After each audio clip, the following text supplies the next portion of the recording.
despite the hardships, they were still looking at life in a positive way, right? And then trying to learn from you and everything, right? I remember walking around and seeing this girl with a beautiful headband and going, well, I love your headband. And she just took it off and gave it to me. And I stood there, and these are kids who are living in like mud huts, you know? And she just gave it to me, and I was so touched.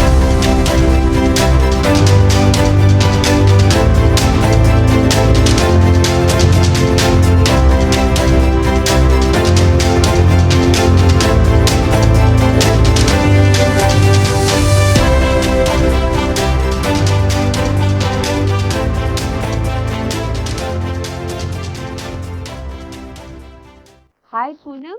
Hi, Sanjana. Hi, Arya. Hi, Auntie. Welcome you both today to my studio. I'm so glad you guys made it, especially with the school's going to start soon, and already you have an event coming up too. So, yeah, tell me about. I see Arya on board. So, uh, how are kids involved? What are the different things they have, like the your nonprofit organization has, doTERRA, has been helping with the different opportunities they get? Right, so as you know, Blueterra's mission is to environmental protection through education. So there are multiple ways Blueterra is helping. One of the key ways for our kids, globally, we sponsor community-based schools that have some sort of environmental studies built into the curriculum. But we also offer scholarships to students that want to study further post high school, do their bachelor's degree in environmental studies or a related field. Okay. And that's globally, so including students in the US can avail of that scholarship. Okay. Third is we also work with Arizona State University to promote new innovation regarding environment and sustainability.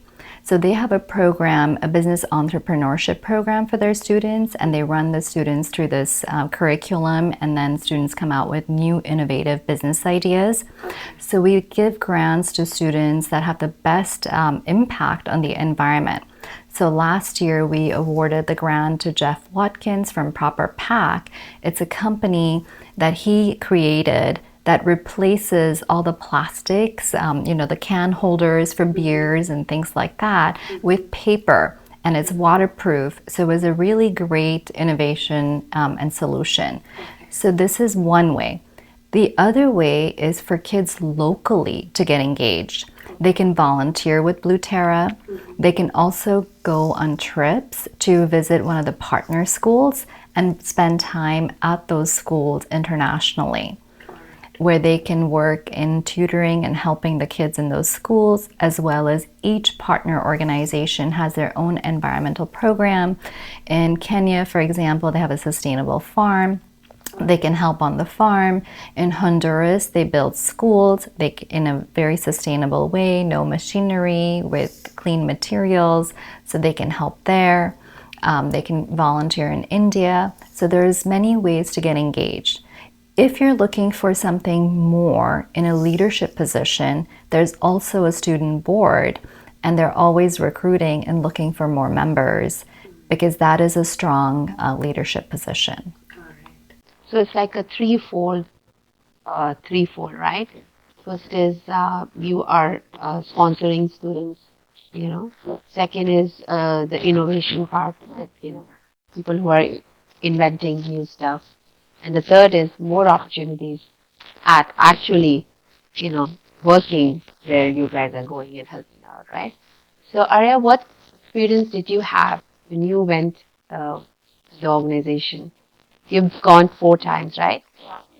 Well, when I went to Honduras for the first time, it was absolutely amazing. And knowing that all these students had less than we did, and they were always smiling, always positive, made me feel like even though you can have issues, you can always find a reason to smile. And going there and seeing all these students, it really broadened my horizons, because when you go on a vacation, it's obviously very different than a volunteer trip. So just interacting with these locals, it really made everything, it made such a difference, you know? Yeah. So you saw that despite the hardships, they were still looking at life in a positive way, right? And then trying to learn from you and everything, right? And they were so, so generous. I remember walking around and seeing this girl with a beautiful headband and going, well, I love your headband. And she just took it off and gave it to me. And I stood there, and these are kids who are living in like mud huts, you know? And she just gave it to me, and I was so touched. I was like, and obviously I couldn't take it, but we exchanged for my sunglasses. Yeah. The expression and that she was ready to give you, even though you wouldn't take it. Yeah. So nice. And I think it's that sense of empowerment. I mean, when was your first trip? Actually, you were I 7? was like 6 or 7. We went to India, and I feel like as, you know, as small as I was, I felt like I could still impact these children's lives, even if it's just a little bit, you know, like going there. Obviously, a lot of those kids did not interact with a lot of people from the US, even though they did get volunteers. So it was really nice just reading them stories and seeing them all smiling because they could talk to me. And it was really nice. Yeah, that's like a different level of happiness, right? When you're teaching somebody and the other person is understanding it from you, right? And as my son always says, you can't call these service trips, Mom. They gave us more than we gave to them. Yeah. So this is truly a different experience. And they love like travel with a purpose like this.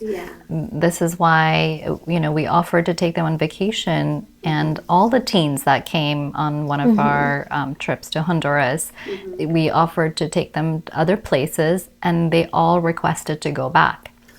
So we ended up going on a second trip, and they brought more friends along with them because they loved it so much. So they didn't want to go on a vacation. They wanted to go back and spend time there because they made connections. They felt empowered. They felt that they could do something just as teenagers. They could help build a school. They could tutor. They could they felt that sense of purpose. Yeah. And even though these are volunteer trips, I feel like I gained more from them. Just being there and interacting with them. They were amazing, you know? That is very empowering, you know, because I think for kids, going for a vacation without a purpose is sometimes like, okay, what am I doing? For adults, it's different. For kids, but you know, now that this is like a not a vacation, but still like you're going away, but you have a purpose, right? Getting away and having a purpose, right? Anything you remember you would like to share, like something that I know you talked about the headband. Anything else, like something that happened recently on your last trip? Where was the last trip? Well, my last trip, we went to Kenya for 2 weeks. We volunteered at a school. And I feel like going on these trips, it's so much more than just seeing the schools, you know, and helping tutor and, you know, teach the kids and interact with them, but it's also seeing their home lives, you know, and knowing what's going on there. So I feel like a lot of really impactful moments were really within the kids' houses as well. And we heard such young children talk about how they were taking care of their families. They were, after school, they were like herding goats and sheep to make a living.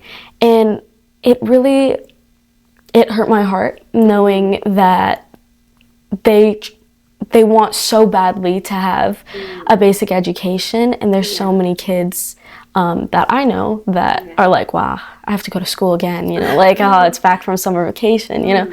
And it's like, I feel like we really take for granted all that we have and how many opportunities we have. And I'm so glad that these students can now slowly and slowly get more opportunities to do what they want in life. Because they have big dreams, you know, like so many of them want to be like surgeons or nurses or engineers or even astronauts. I've met a couple of those, you know. And it's amazing to see that we can do a little bit to help their dreams come true, you know. And then for the environment, so these schools already have that. They have that environment So they Curriculum. So every school is at a different stage. Every country is at a different stage. So Kenya is probably the most advanced because the Kenyan government has mandated a environmental conservation curriculum within their board, essentially the school, you know, the government board, education board. So every school has a mandated curriculum and then they can enhance it. So the Kenya school definitely has a very comprehensive curriculum. It's something we could learn in the US actually. Yeah, I was thinking about that. Like, I don't think that we talk about this enough, right? No, not in the schools. We definitely don't talk about it. Yeah, maybe in one class, maybe there's a special class for it, but not as whole, right? Yeah. Correct. So each school is at a different stage. One of the schools in India that we've worked with and over the years, they have a pretty decent curriculum, and you can see that because you have like 3 of the girls have come to the US and studied something in environmental studies, something related to the environment. 2 have graduated. 1 is still in a program. In fact, we awarded her a scholarship because it really kind of something part of the founders that they've promoted that kind of advocacy. So you can see that. I think Honduras, the organization, has some work to do. They definitely have a few things like tree planting, trash cleanup day, but they can probably enhance their curriculum. So every country, every school is in different stages, but to get a Bluea grant, they have to have some sort of curriculum and with the intent to enhance it where needed. I think that's good that we talked about it because a lot of I don't think so we talk about it enough in our country here too, right? Because in schools, I don't think that there's a overall like we're talking about like okay we need to let the kids know or there is like this is our mission or this is our mission statement. So it's something to create more awareness, right? Even in the US, right? Yeah. Absolutely. Absolutely. And we have to get engaged in that. We have to. I mean, I think education and advocacy is a must. Being part of the solution is a must. And the only way to do that is really this generation starts speaking up more and raises awareness. They are better actually at it in many ways. They already know a lot more. And if they start asking for a more robust curriculum in their schools and advocate for it, I definitely see progress and change coming through. We can help in our ways by giving scholarships and working with universities. But I do think true advocacy is needed. What do you think, Arya, like about environment in general? Like, how can everyone help? Like each one of us in a small way. There are small ways. I feel like there's so many really easy ways to do it. We don't all need to be always on top of it, but I think some things we can do is, reducing the amount of clothes we buy, which is a really simple solution. And by that I mean, not even that, it's just, there's, like when I'm walking around in the mall and I see a really cute top, most of the time there's not going to be a lot in the way for me to go get that. But I think now you need to be mindful that, the average woman in the U.S. buys 68 tops per year, and just tops. And this is 68, you said? Yes, and that's is that a number? that's a lot. Okay. I thought 6 to 8, but that's 68. No, 68. Yes. And I feel like, thrifting is a great alternative for that, and you can still find very high-end clothing stores that, thrift and reuse their material, because I do know sustainable stores sometimes are very, very expensive, and not everyone can afford that, and that is okay. But also fast fashion does contribute to further worsening the environment. So be mindful what we are doing, each one of us, right? Like, so clothes is one. What other things we can do? Like, okay, I'm going to be mindful of the clothes part at least. That relates. I mean, I do think the three mantras are reduce, reuse, and recycle. Okay. So three key things, if we just remember the three R's, so just by reducing our consumption, I do think in every way, right? Be it shopping or our food consumption, looking at eliminating waste there, reducing eating too much of the highly processed. Well, also things like the meat industry, right? Reducing our impact by, I'm not saying you have to eliminate, but reduce it. Then reuse things. Try to find ways to reuse. So as Arya mentioned, thrifting, but also the old way of using plates and things like that that you can always reuse. Yeah. And then finding materials that you can recycle. So making sure that if you do end up buying things that are disposable, you recycle. Yeah. Basics like straws. Do we really need straws?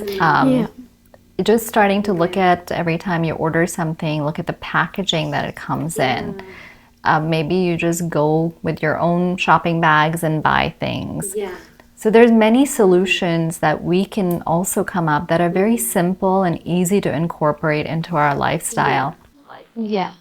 You just have to think about it, right? Right. Because even the shops these days I've seen, they have those bags, that you can reuse, right? Bring it every time for the shopping. So we need to make sure it's in our car, because now if it's not there, then we can't take it in the store, right? Yeah. Right, and look at the old ways, right? They would always take old bedding and bed sheets and things and make grocery bags out of it. Yeah. They would take old clothing and make duvet covers out of it. That's true. That old ways of going back to your grandmother's way of living, including food. They wouldn't store and buy so much that they don't consume it. You end up emptying your fridge and throwing so many things out. Groceries and stuff, be mindful. Be mindful. Groceries and stuff, be mindful. So everything matters. That's what I'm listening, right? So small things, we all should contribute. And then, that will make the environment eventually, if we all plan on doing things in our own small ways, it will affect, right? Slowly. And then obviously the education, schools, they have to talk about it. So, the young generation, the new future of our country, or the new future of the world, right? They probably understand it better than us, I guess, right? Right. I mean, I think we have been part of the problem. Now we need to be part of the solution. But they're going to live the impacts of the environment. Yeah. You and I already feel it. Yeah. Look at the heat. Look at climate change. Look at things that are happening: flash flooding, famine, drought. It's all happening real time. Yeah. But they're going to have to live with it on a regular basis. Yeah. And so they absolutely need to be engaged. I mean, this is why we established Bluea, is to educate the next generation and raise awareness, because they need to. They need to. Thank you, both of you, for joining me today. It was a wonderful conversation. Any closing comments? Poonam, any closing comment, Arya? Well, I'm calling all the youth and the next generation. My hope is on you. Get engaged. Find organizations that you want to get involved with. Volunteer your time. Make your voice heard. Use your social media platforms. Talk about this because y'all are going to live through this and we want to help you, but it's really up to you to now change what is happening real time. And it's so easy. I know one person can actually make an impact on the environment, you know? I know a lot of people feel hopeless when they're like, oh, well, if I do this, it's not really going to change anything. Yes, it can. So. And I have hope. I have hope in your generation. I really do. I think you're very, very smart and capable. So I do have a lot of hope in the next generation.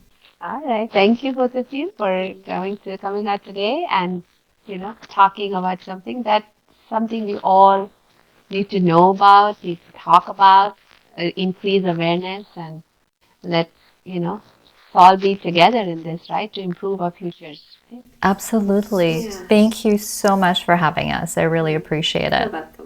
Thank you. If you want to talk about anything at all, then you know who to call. Just tell Sanjana. Tell Sanjana. Tell Sanjana. Tell Sanjana. Just tell Sanjana.